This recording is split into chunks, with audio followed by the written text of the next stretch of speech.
या व्हिडिओमध्ये आपण 11 जानेवारी 2026 रोजी झालेल्या MPSC कंबाईन गट क परीक्षेतील भूगोल या विषयावरील प्रश्नांची उत्तरं बघणार आहोत आणि हा पेपर सेट डी आहे. प्रश्न क्रमांक 11, थंड हवेचे ठिकाण आणि जिल्हा या संदर्भात खालीलपैकी चुकीचे विधान कोणते? चुकीचे विधान आपल्याला ओळखायला सांगितलेले आहे आणि या प्रश्नाचे बरोबर उत्तर आहे पर्याय क्रमांक 2, तोरणमाळ धुळे. हे तोरणमाळ थंड हवेचे ठिकाण नंदुरबार जिल्ह्यात येते बघा. प्रश्न क्रमांक 12 बघा, खालील विधानांमधून चुकीचे विधान ओळखा. आता हा प्रश्न पूर्णपणे कन्फ्युजनने भरलेला आहे. विधान 1 बघा, विधान 1 तर 100% चुकीचे आहे, कारण वर्धा व वैनगंगा या नद्यांचा संगम चंद्रपूरच्या नैऋत्येस होत नसून आग्नेय दिशेस होतो, म्हणजे साऊथ वेस्टला नसून साऊथ ईस्टला होतो. म्हणून या प्रश्नाचे बरोबर उत्तर आहे पर्याय क्रमांक 1. परंतु विधान 4 बघा, मांजरा नदीच्या उपनद्या दिलेल्या आहेत, तावरजा, तोरणा, मन्याड, गिरणा. तोरणा नावाची अशी कोणती नदी नाहीये, ती तेरणा आहे. आणि गिरणा नावाची पण नदी मांजरा नदीची उपनदी नाही, ती गिरणी किंवा घरणी आहे. आणि गिरणा तर तापी नदीची उपनदी आहे. यानुसार तर चुकीचे विधान पाहिजे पर्याय क्रमांक 4. परंतु मला तरी वाटते MPSC उत्तर 1 देईल किंवा हा प्रश्न रिजेक्ट होईल. आता बघूयात आयोग याचे उत्तर काय देते ते. प्रश्न क्रमांक 13 बघा, कोपेन यांनी केलेल्या हवामान वर्गीकरण विभागानुसार भारताच्या पश्चिम किनारी प्रदेशात कोणत्या प्रकारचे हवामान आढळते? मुंबईच्या दक्षिणेकडे विचारलं आहे आणि या प्रश्नाचे बरोबर उत्तर आहे पर्याय क्रमांक 3, AMW. कारण त्यांनी मुंबईच्या दक्षिणेकडे म्हटले आहे, म्हणून AMW. कोपेनवरच आता कंबाईन बी मध्ये पण एक प्रश्न आला होता बघा. प्रश्न क्रमांक 14, खालील विधानांपैकी चुकीचे विधाने कोणती आहेत? या प्रश्नाचे बरोबर उत्तर आहे पर्याय क्रमांक 3, क आणि अ चुकीचे आहेत.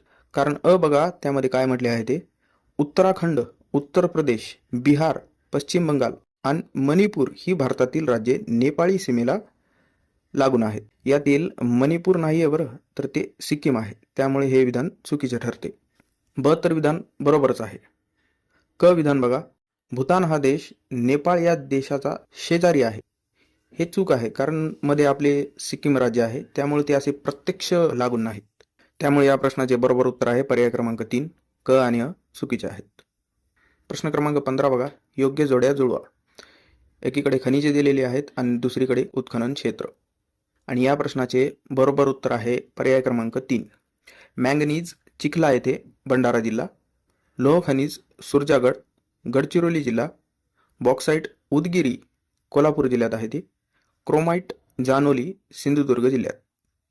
प्रश्न क्रमांक 16 बघा, खालीलपैकी कोणते प्रधानमंत्री मत्स्य संपदा योजना 2025 चे उद्दिष्ट नाही? या प्रश्नाचे बरोबर उत्तर आहे पर्याय क्रमांक 2, मासेमारीचे उत्पन्न 4 पटीने वाढवणे हे काही उद्दिष्ट नाही, तर ते दुप्पट करणे हे उद्दिष्ट आहे. प्रश्न क्रमांक 17 बघा, भारतामध्ये प्रथम क्लोन कृतक पद्धतीने जन्मलेले गीर गाईच्या वासराचे नाव काय होते? आणि या प्रश्नाचे बरोबर उत्तर आहे पर्याय क्रमांक 4, गंगा. प्रश्न क्रमांक 18 बघा, संयुक्त राष्ट्रसंघाच्या जागतिक कार्यसूची आराखडा 2015 नुसार शाश्वत विकासाची किती उद्दिष्टे निश्चित केली आहेत? SDG सस्टेनेबल डेव्हलपमेंट गोल्स बद्दल हा प्रश्न आहे आणि या प्रश्नाचे बरोबर उत्तर आहे पर्याय क्रमांक 1, 17.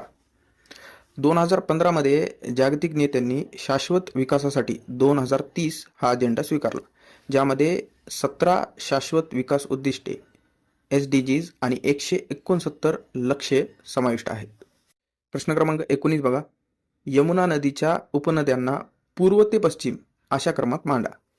आणि या प्रश्नाचे बरोबर उत्तर आहे पर्याय क्रमांक 2, केन, बेटवा, सिंध आणि चंबळ हे पश्चिमेकडून पूर्वेकडे क्रमानुसार आहेत. आता प्रश्न क्रमांक 16, 17 व 18 भूगोल व अर्थशास्त्र या दोन्हीच्या अभ्यासात येते आणि अशा प्रकारे आपण भूगोल या विषयावरील प्रश्न बघितले.